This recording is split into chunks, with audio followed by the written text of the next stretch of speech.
This is the Work Smart Hypnosis podcast, session number 360. Kathryn Toohey on Refocused Hypnosis. Welcome to the Work Smart Hypnosis podcast with Jason Linett, your professional resource for hypnosis training and outstanding business success. Here's your host, Jason Linett. This is a conversation I've been wanting to capture for quite some time now.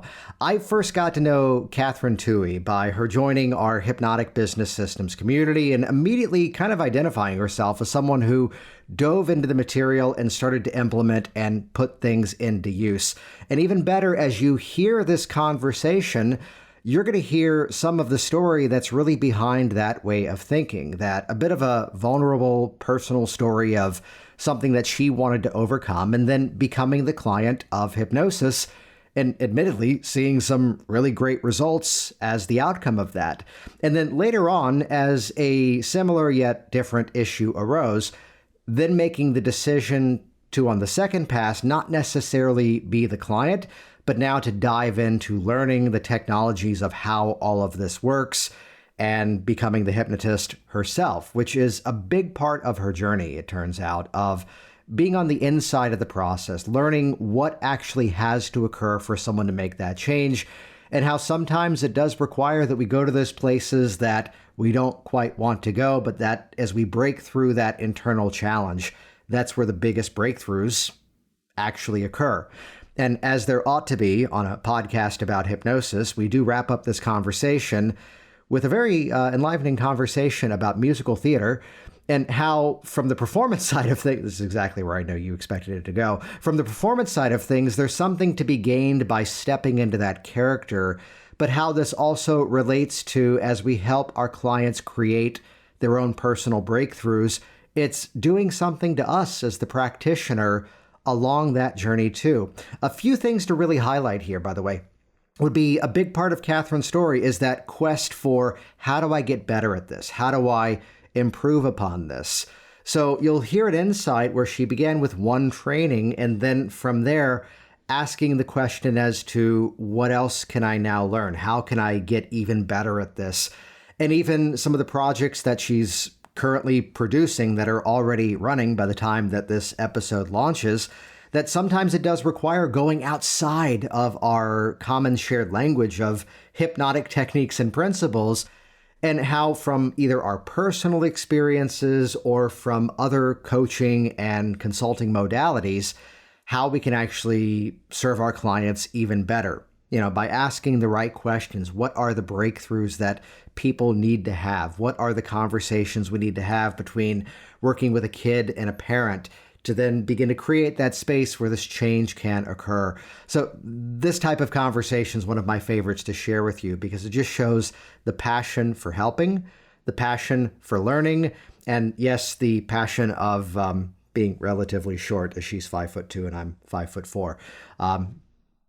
We fit most places is the right phrasing here. So this whole theme of refocused hypnosis is that of, again, consistently leveling up our efforts. And you're going to hear that's a big part of Kathryn Toohey's story. I'd encourage you to head over to the show notes at worksmarthypnosis.com/360. This is episode number 360. So just worksmarthypnosis.com/360. That's where you can find the links to check out Kathryn's website, the different social media platforms that she regularly posts on, which we spend a big conversation around that.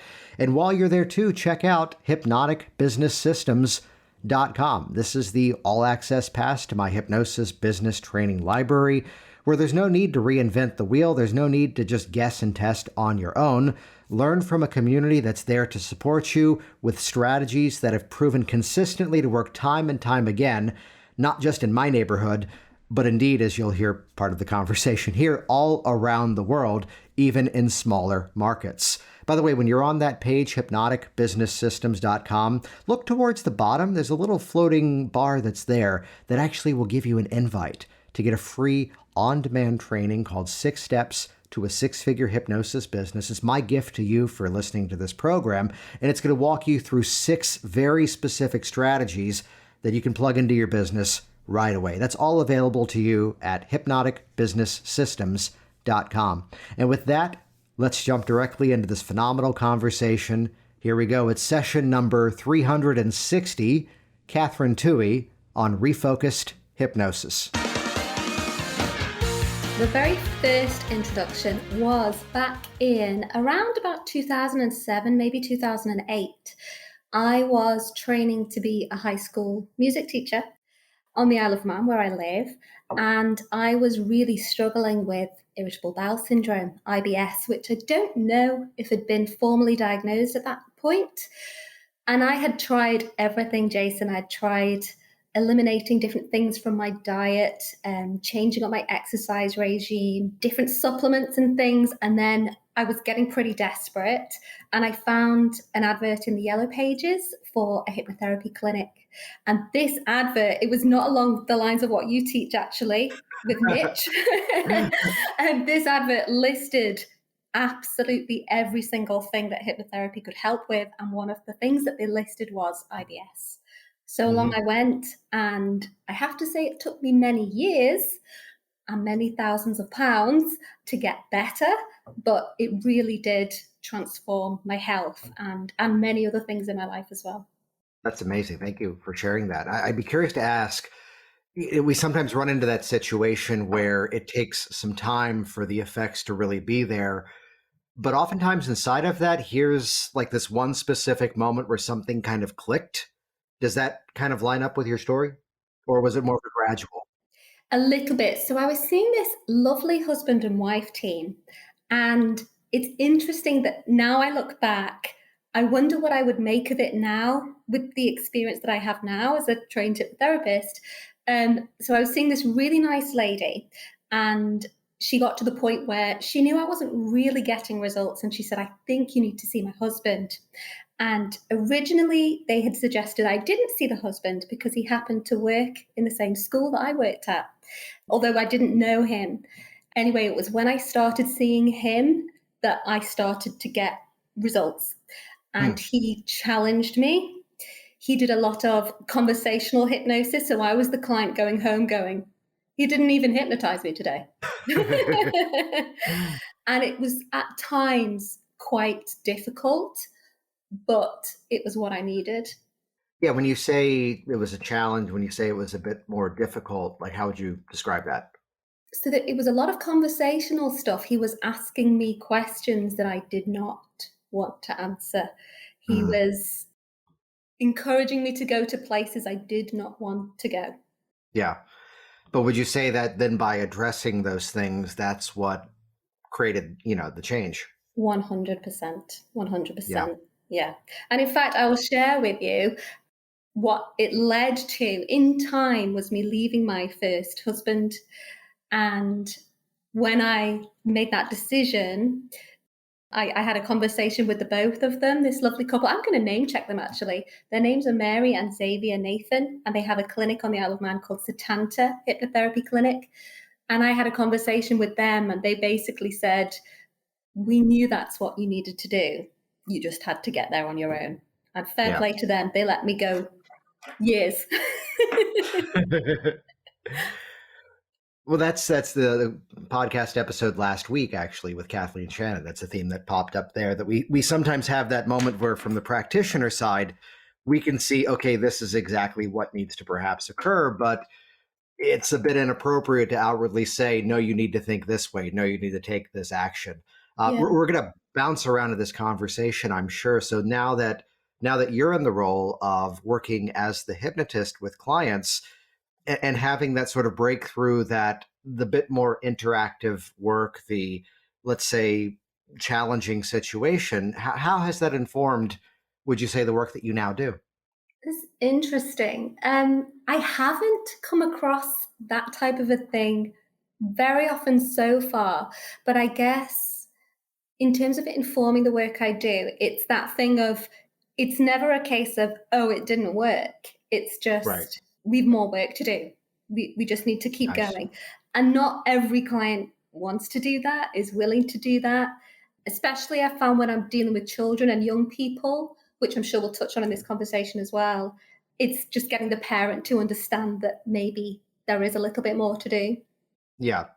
Got it. Got it. So then let's rewind back. So here was this experience. You were on track to be the high school music teacher. Here was this transformation with hypnosis. At what point in the story did it kind of click to go, I want to learn how to do this? So the story has different strands, as everyone's story does, especially Yes. by the time you get to a certain age. Because everything is always perfectly linear and it's just start here, finish there, and it just plays out, right? Absolutely. Let's start at the very beginning, a very good place to start. It was only a matter of time before I started quoting musicals at you. That's one for those keeping track. Yeah, we'll have a tally. So I came to the conclusion, needed to leave the husband. That same year, I'd moved schools and I was working in my old high school where I loved being a student. I did not love being in that school so much as a teacher. And I was feeling pretty stressed. I was feeling quite vulnerable, being honest, going through that divorce, and kind of just came to the realization that I needed to take a little break from high school teaching. Mm-hmm. And so then I made that decision, gave my notice, took an office job in finance, and basically just decided never to go back. I was so glad that I did it. I was so glad that I had the experience. And I feel like I draw upon my teaching career in this career every single day. So I'm very pleased and privileged that I had that. And I did enjoy the most of my teaching career. In terms of when I decided to become a hypnotherapist, so fast forward many years, can't work out how many.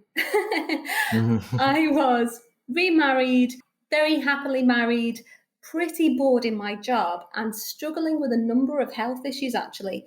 Interestingly, not IBS anymore, but kind of an immune system issue that was coming out in my skin, and I had kind of different different diagnoses, but nothing kind of firm. And I decided that I would go down the route of looking into hypnotherapy myself. That's not quite the right order now I'm telling that story. There are a few other things that happened. We lost a family member, my mother-in-law, which created a lot of stress in our family and in my marriage. Actually, it was really traumatic for my husband, my second husband. And at that time, I was struggling. I was very stressed. I didn't know how to support him. And I could feel myself kind of slipping back into some ways and little patterns that I recognized from that time that I was really struggling going through my divorce when I was teaching. And I thought, I know how to sort this out. I know what I need to do. I'm going to go back to hypnosis. But by this time, I was like, I want to learn to do this for myself. Nice. So that was how I did it. Yeah. So then walk us through some of that journey. Like, where did you go? What were some of the places that you learned from? Well, I knew that I needed to do something distance learning. So this is back in 2017, 18, I was doing my research. And because I live on the Isle of Man, I knew that there wasn't anything, local that I could do here. So it needed to be done distance. And at that time, I wasn't aware of anyone teaching or training online. And I suppose I probably didn't do a huge amount of research, because I now know that the company I went with, they pretty much come up to the top of any Google search that I seem to see in the UK. A company called Hypnotic World. Are you aware of them? Yes. Yes. So I did the course, and they don't specify that you have to do any practical training, which became increasingly alarming to me as I was going through the course. And I was really enjoying it, really loving the studying and submitting my online exams. But I realized it was like learning to drive a car by studying. So I needed to go over to the UK, and most of the courses actually were in Scotland, to go and do some practical training, which is where I really got a taste for it and realized I have to do this in order to actually make a proper go of this. What you're describing there is, I think, a segment that a lot of people find themselves inside of, and there's something to model there, which is that, I would give the disclaimer, of course, that I'm not specifically talking about the first group that you referenced, because I'm sure then by learning the practical, it actually went back and ratified a lot of Yes. the stuff you had learned at the beginning. So it's a mistake, I think, when someone says, oh, that wasn't as good. It's like, well, no, the next thing you do compounds what's already there. Yet, this is not that company. This is not one that actually anyone has ever referenced on this podcast. But only one time ever did I have the story given to me that, well, I took a training before, but it was all in a classroom watching PowerPoint presentations, and we did not do any hands-on practice, quote, given the known risks of hypnosis. Ooh. I was like, oh, that's a new one. Which then it was a practice session. We were hosting a training, and she's like, oh, that's what this is supposed to be. It's like, welcome. So it's where we can find the moment of here's what's missing, but rather than point a finger of blame, to go, well, what else can I do to further this knowledge? This is why, so many of us keep taking courses, and I will often host things, mostly because I want to be there too. So then by getting the hands-on, what was again, we're always looking for turning points. What was different now that the hands-on was there? So the hands-on I was doing at the same time. So this company still ran practical workshops. They were just optional. And because of me living overseas, I thought, oh, I'll be able to take the just do it by the book option. And my husband was quite happy with that idea because it was going to cost less money. But I did one course in Scotland. So that was 2 flights away for me, but I made it work. And I was very lucky with that teacher, a man called John Sellers, who, Yeah. do you know John? Yes. Yes. So he teaches, rapid inductions, and I really took a shining to John. And I think with my teaching background, he took a bit of a shining to me and thought, this girl has got a background in teaching and she really seems to have an interest in this. And that was my first experience, but I just came on so much in that one weekend. I just thought, wow, if you can grow in confidence in 2 days, imagine what can happen if I keep going with this. So it was down to him, really. Yeah. Awesome. So then here you are out of the training. At what point did you start to begin to see clients? So I started, let me think. I gained my qualification in the summer of 2019, and I hadn't, truth be told, done very much practice on my own because I was struggling to find anyone to actually practice with, apart from when I was on these training courses. So I started to work with friends then. So around about August of 2019, friends and friends of friends, ready to then, I launched my business in December 2019 to kind of hit the ground running in January 2020. So I guess paid clients started, January 2020. Nice. So along that journey, you already brought up the conversation of the niche. Did you begin by targeting something specifically or beginning more as the generalist, or what was the pathway for that? So I had become a listener and a fan of your podcast. I had discovered the Brain Software podcast, and I'm going to talk, I'm sure, a lot about Mike Mandel and Chris Thompson, because I have to say, both of those podcasts, I feel really accelerated my learning as well. Oh, awesome. Thank you. Because I was still working a day job for a long time. And my only chance to really study and learn was whilst I was out walking or whilst I was training in the gym. I didn't have a lot of time to kind of sit and just study at home. So where are we going with that? Niche, right. So I signed up for a business scheme that my government runs. So on the Isle of Man where I live, we have our own government, which is the oldest government in the world, apparently. Oh, nice. Little fun fact. And we're very lucky here. They run a small business course, which I signed up for. And as part of that, I needed to create a business plan. And my business plan was all, because I've been listening to what you teach, and I've been thinking about niching, and I call it niche, sorry. And I thought I would go with IBS because that was my story. And indeed, when I first started seeing clients, I did see quite a few people, nearly all young ladies in their 20s, for IBS, but not so much recently. So it's kind of gone more in different directions. General anxiety and weight loss is something that I work with a lot, and it's something that I'm really passionate about as well. Yeah. Awesome. So then what's been working? You mentioned taking, this training in terms of here's this grant, here's this opportunity to learn business. What were some of the strategies early on to start to bring people in? So the business course for me was very surface level. And I don't think anyone is going to be offended by that because they won't probably listen to this podcast because they're not that audience.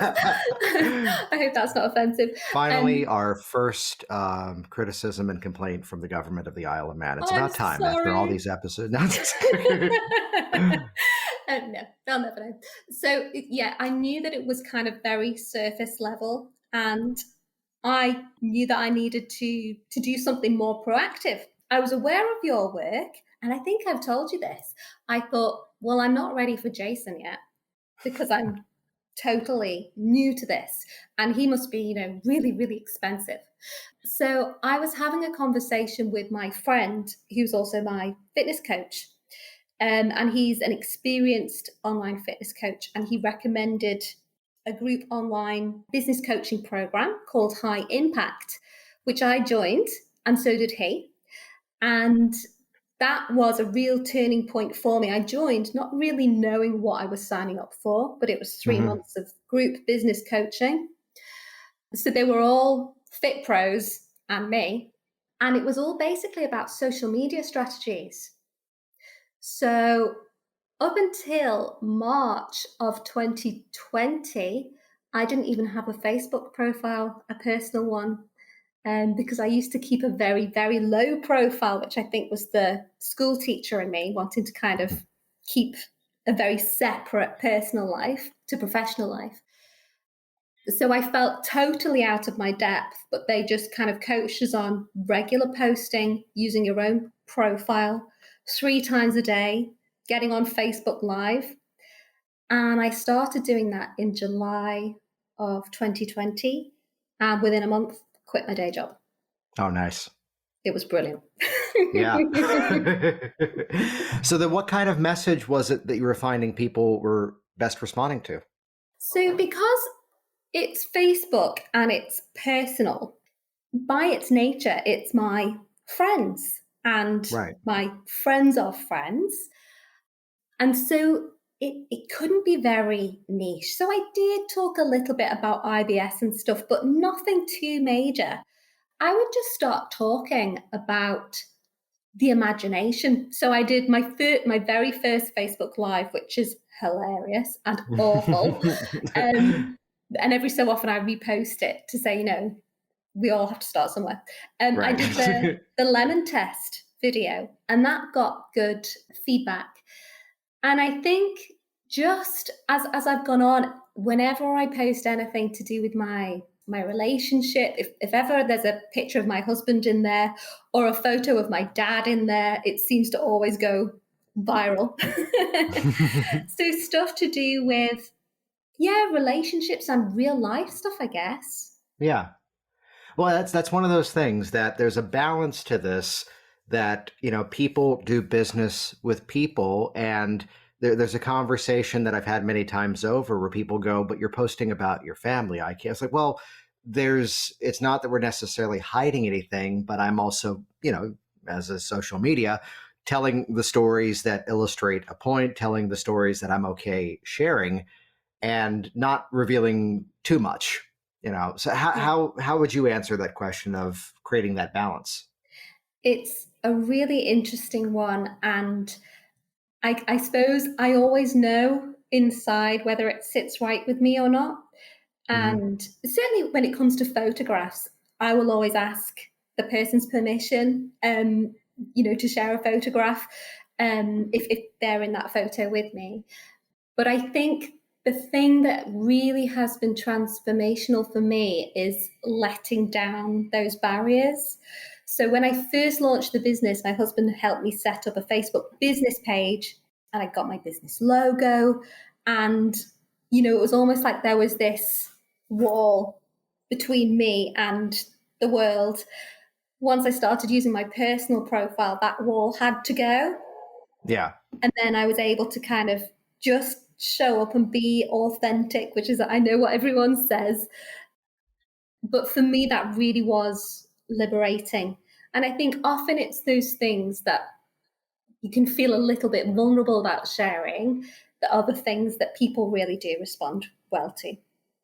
Yeah. So then as you're working with the clients now, they're now responding to you. Did you find that made the process, would you say, more effective, that now they had this connection to you? Now they had this draw in terms of, I know this person. Well, what I was really surprised about was the number of people who came to me who already knew me.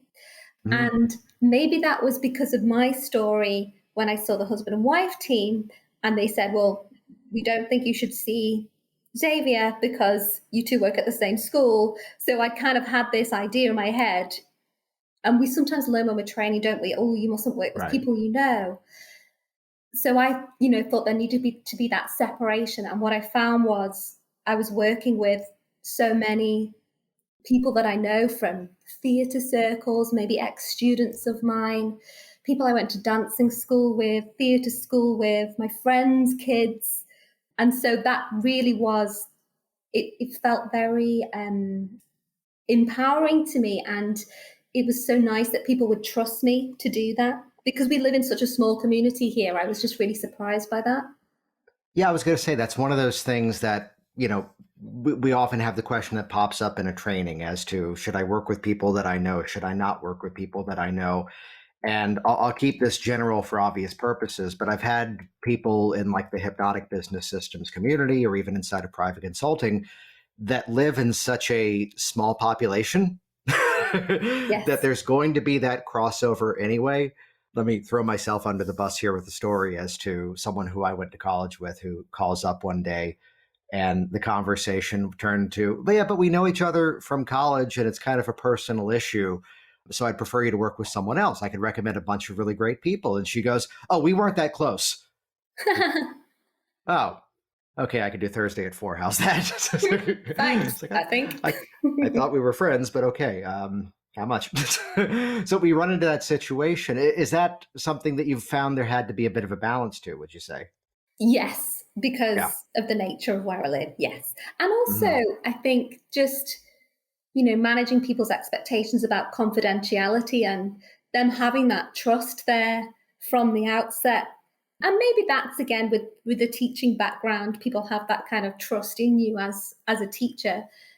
But yeah, I felt very privileged to have that trust of people. Mhm. Yeah.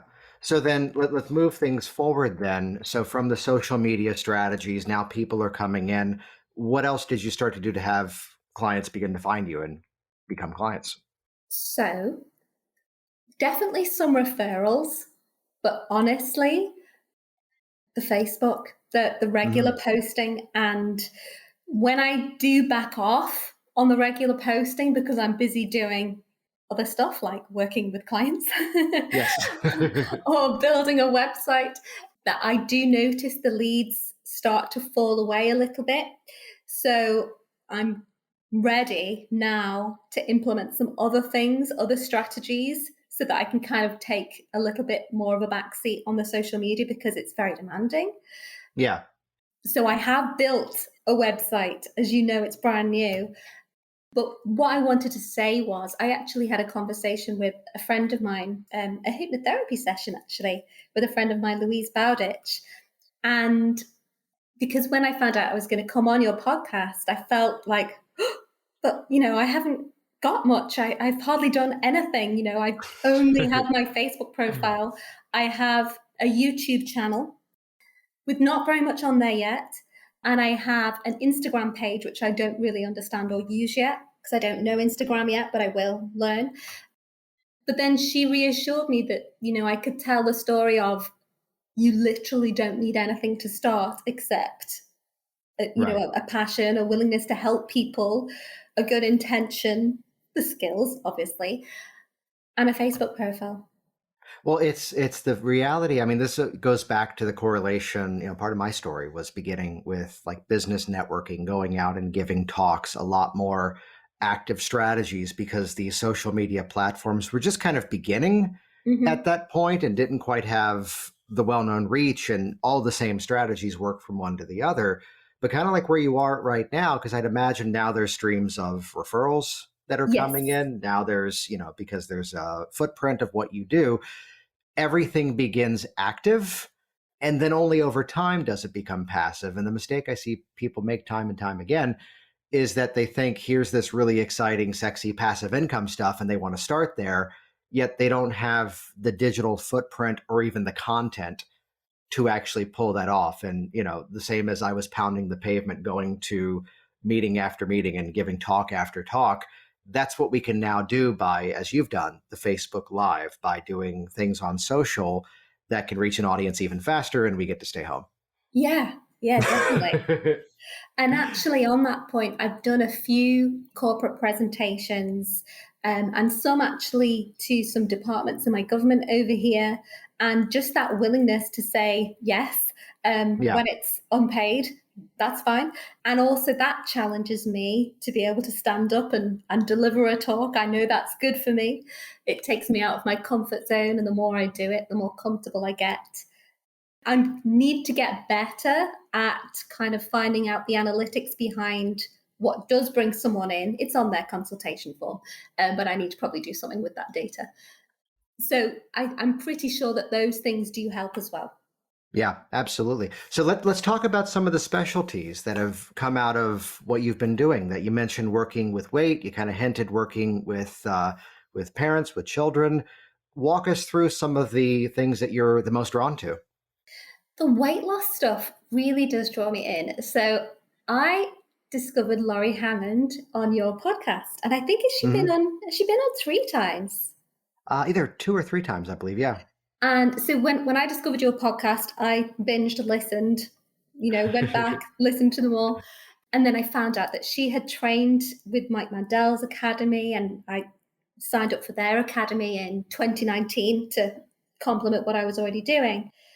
And I really resonated with Laurie, partly with her own story of her weight struggles, partly because of her kind of just nature and the way that she comes across resonated with me, because sometimes in the hypnosis world, there's these really big, dynamic, what's the word, extrovert male characters, which made me think, well, that's not me. How can I show up in a way that is authentic to me? And the way that Laurie comes across and presents herself just made me think, I can do that.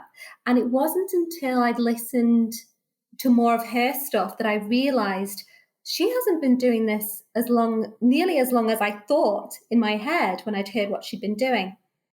Anyway, so I'd been on a couple of her training courses with group weight loss.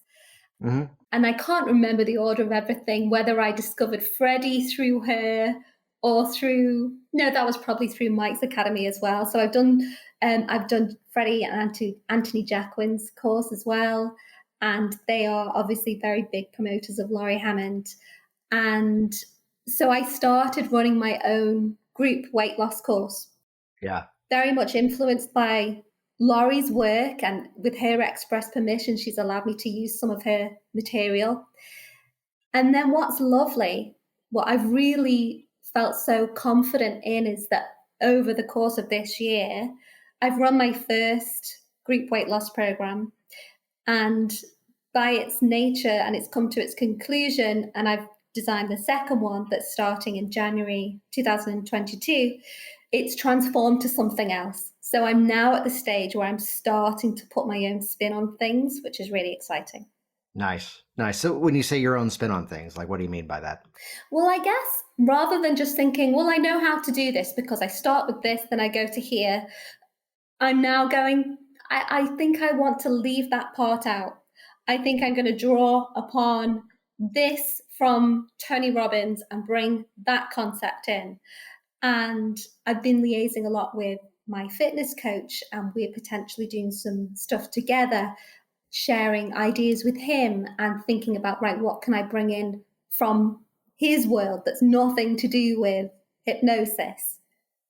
Yeah. Like what? So I'm thinking, I guess, things that people struggle with, like, well, I suppose they're the same things, like binge eating behaviors, kind of bad habits around food, not making enough time for food, but thinking about it and talking about it in a different way rather than Yes. just me thinking about hypnospeak. Yeah. Well, that's one of those things that I think you and I have had this conversation before, just in passing online, that when you're inside of that world, I've got my weight loss story. We message things back and forth around like weightlifting and such, that when you start to understand the insights of those communities, it's this different approach, which is not necessarily that we're the ones going back to, the story of the two hypnotists who were holding back from saying, yeah, we knew that's what you needed to do. Mm-hmm. But it's where there's this different level of communication. And it's part of why in some of my targeting over the years, I went directly after strength training clients who were following like this sort of paleo style eating thing. And we can get laser focused like that because I already knew their language. I knew the gurus in that world. I knew the conflicts they were running into. I did keto for like 3 weeks and went, okay, no, not for me. But because of the reading of that was a very knowing laugh there. Yeah. because of that, combined with a bunch of keto specific clients that I've seen, it brings this different level of communication into it where, again, it's not that we're necessarily prescribing and saying, go do this. But when we already know their world, it's a different level of communication with the client. Definitely. I agree. And so my first group weight loss program, I kind of developed with different ideas, and I've been working one-to-one with weight loss quite a lot throughout 2021. And interestingly, since I launched my group program, I haven't taken a single one-to-one weight loss client. So I maybe need to, well, I don't know if it is nice or not, because that was my biggest earner. But anyway, it's just interesting to me. But I kind of, that first program and the way of working one-to-one with people, certainly the program was very much about here's my kind of ethos and the ethos around it. So that program was called Weight Loss from Within. So it was kind of about intuitive eating. It was about not calorie counting. It was about not being married to the weighing scales. And I needed to step away from that. So that the new program is basically, it's the mindset around weight loss. It is not, here's how to do it, here's my approach. It's very much, you know what to do, you're just not doing it. Mm-hmm. How do you get out of your own way? So what are some of those breakthrough moments that, you feel people need to have to get out of their own way and get the change in motion? Accountability. So a lot of people hire a fitness coach because they are hiring accountability. So they are transferring the responsibility onto their coach in a way. Mm-hmm. And that kind of, and it creates this really interesting relationship and dynamic, and I've been able to talk closely with my friend. So his name's Gianni Fabrizio, and he's my fitness coach, where, people they'll almost resent him because of their results or them feeling restricted. And it's just reminding people, you have chosen to do this. So it's not a case of, oh, I'm not allowed to have this.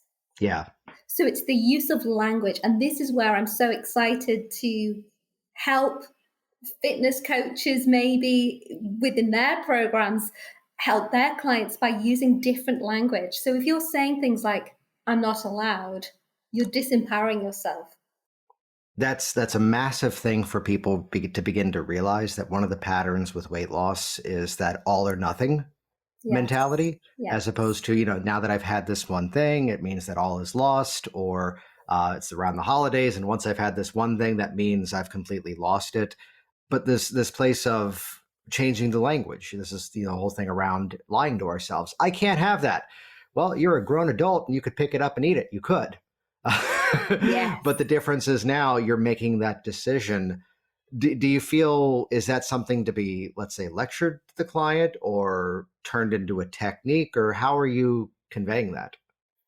I suppose it's different in a group setting to one-to-one, but I will talk about the use of language and how we talk to ourselves and stepping in. So I'll do a protocol hypnotically about, stepping into your own accountability, into your Mm-hmm. own autonomy, where ultimately the book stops and starts with you. And when you can become 100% accountable to yourself, you kind of have to let go of any resentment that you might feel towards anyone or anything else. And a link that I made with the IBS stuff, and maybe a lot of people with weight loss, is this kind of feeling of being a victim. And that's a Yeah. word that I use carefully and only at the right point. But if our language with ourselves puts us in the position of being the victim, which was certainly my story struggling with IBS, where you feel sort of powerless and a victim of your circumstances until you can turn that around in your own mind using your own language, Yeah. you're stuck. So then you mentioned also working with, with families, with kids. Tell us more about that. It's been really interesting. There's been more and more children and young people recently. And I think that's been a referral thing. And I got mixed feelings about it. So Yeah. I really enjoy working with children. I love getting on their level.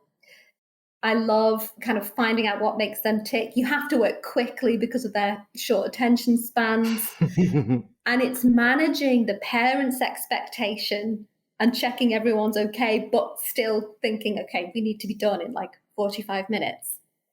Yeah. And also when to say to the parent, is it okay if we do this session now on our own? Do you think that's okay? So, for example, I was working with a 17-year-old boy whose mum wanted to be with him on the Zoom session. I just jump in for a second and just share it. And I think I've talked about this before in here. There's an inside joke that my wife and I have, which is always the phrase, "Oh, that explains everything." Yes. Sorry, you were saying? But exactly. Yeah. So, it's that letting go. And since actually it's quite a recent thing where when I work with a young person, I will insist that I do a session with the parent as well as part of that kind of program. Yeah. What do you find is the benefit of that? Often, I mean, it's so new, it's so recent, I'm yet to actually do that parent session. Yes. So, although I've done kind of a video thing for one parent, but I think helping the parent use the right kind of language at home. Yeah. Helping Now them ask here's the the right questions. Yeah, and now here's the question that you knew was eventually coming now that we're coming into about 40 minutes into this conversation. And it's where I think you perked up at one point. You had just joined, I think it was Hypnotic Business Systems at this point. And then suddenly I was on the podcast quoting the Matilda musical. Yes. And there was the friendship. Favorite musical theater quote, Oh, lyric? Yeah. I have so many. Favorite lyric? Well, because it's in my head. Hang on. Just because you find that life's not fair, it doesn't mean that you have to grin and bear it. If you only take it on the chin and wear it, won't change a thing. Even if you're little, you can do a lot. Yeah. Because I'm only 5'2". Yeah.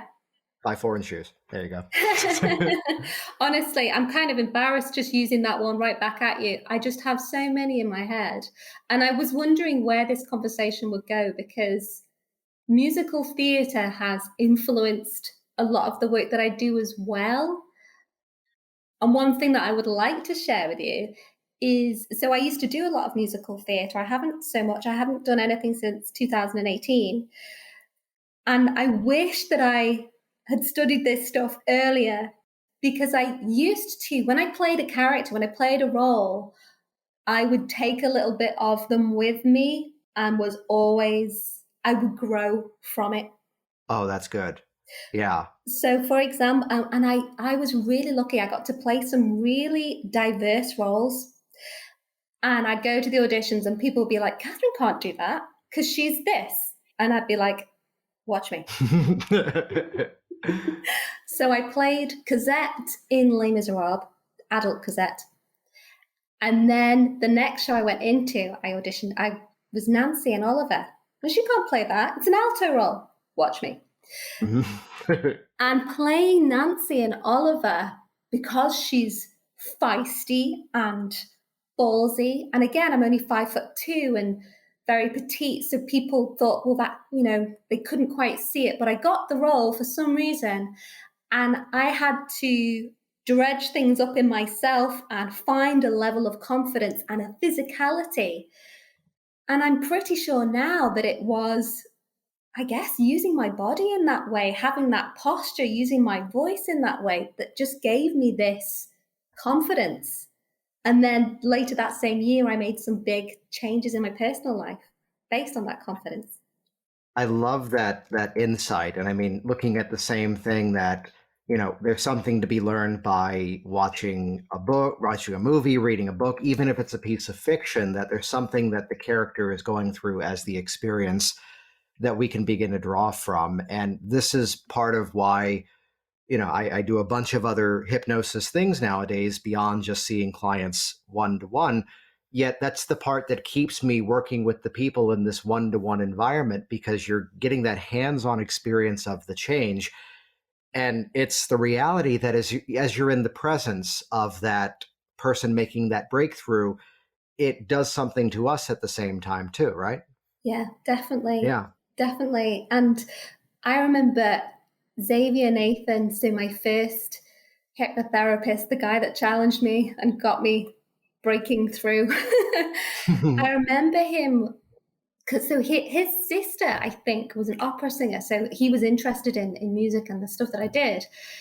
I remember him drawing my attention to the kinds of roles that I played or was interested in playing.